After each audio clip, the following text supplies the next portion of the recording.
is to come into Mr. Maloof's suite without being sent for. I cannot emphasize this point enough. Do you understand? Of course, sir. We will also need access to a secure and exclusive internet connection, and you are to have a personal halal chef and laundry service on short order. Is that clear? Perfectly, sir. All that has already been arranged, as per your advance instructions. Good, said Safar. We have more men who will arrive with Mr. Maloof's luggage shortly. I'll have the porters waiting for them. Nobody is to handle Mr. Maloof's luggage but us, said Safar with unexpected sharpness. Just have the keys to the suite prepared and we will take care of the rest. Certainly, sir. Now, while your key cards are prepared, I can personally take you on a guided tour of our amenities. We boast a 24-hour fitness center conveniently adjacent to our— We have read the website, said Safar. That won't be necessary. Very well, said Acosta, masking his chagrin as he gestured toward the chairs in the lobby.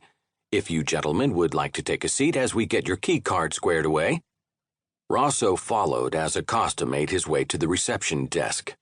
I do not get paid enough for this shit, Rosso grumbled.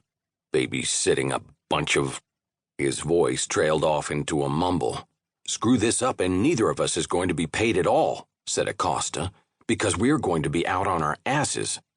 You know they're going to wreck that room, don't you? Said Rosso. It's always the same with these guys. They are paying us enough to do whatever they want, said Acosta. Then he turned to the girl at reception. Deborah, she offered. Deborah, he said, is the suite ready for our special guests? Housekeeping is just about done, Mr. Acosta. He looked down at his watch and considered that he might just get off work on time. Things seemed to be running smoothly, and suddenly Thanksgiving at home seemed like a real possibility. All he had to do was to get organized and keep everything humming. Acosta took the express elevator upstairs and did a quick check of the multi-room suite. He had gone through it much more thoroughly earlier, and then returned to the lobby where Safar and the others sat in stiff silence. Gentlemen, please follow me. It was a silent ride up. Upon arriving at the floor, Acosta opened the door marked the presidential suite. He gestured at the sprawling three-bedroom, 2,245-square-foot apartment appointed with Georgian furniture.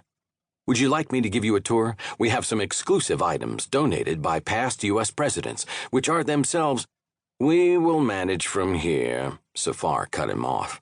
My men will be coming down to confer with Mr. Rosso on security. Please tell your staff to stay clear from this floor unless summoned. Is that clear? Of course, said Acosta. He stood, expecting further directions. Instead, Safar just said, Go. Acosta bowed and took his leave.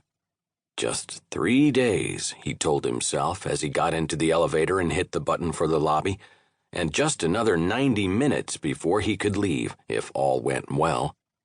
Acosta emerged into the lobby, walking as if he had purpose, but his step lost its spring when he reached the front desk. He was not actually needed anywhere at the moment, but he was still running on the nervous energy of attending to their exacting guest. He thought of calling the chef to confirm once more, but he had already done that not 2 hours before. Out of the corner of his eye, he saw two of the Bahrainis emerge from the elevator and started toward them before he noticed that they were moving toward Rosso, who escorted them into the back rooms. Acosta sighed and threw up his hands, then walked back to the front desk and called over a guest who was in line for checkout. Before long, a town car arrived with the remaining 2 members of Mr. Maloof's security team and the luggage. As instructed, Acosta directed them to the elevator and left them there to go up on their own to the correct floor. He glanced at his watch. 1/4 of an hour to the end of his shift. Bob would be arriving to relieve him within minutes if he wasn't late, and Bob was never late. He shifted his weight on his aching feet. There was a lull in checkout, and it looked as though Acosta might actually be getting out of here when a man in a cheap black suit, clearly a livery driver, walked into the lobby. He looked around and identified Acosta as the one in charge, going straight for him. Hey, do you know where those—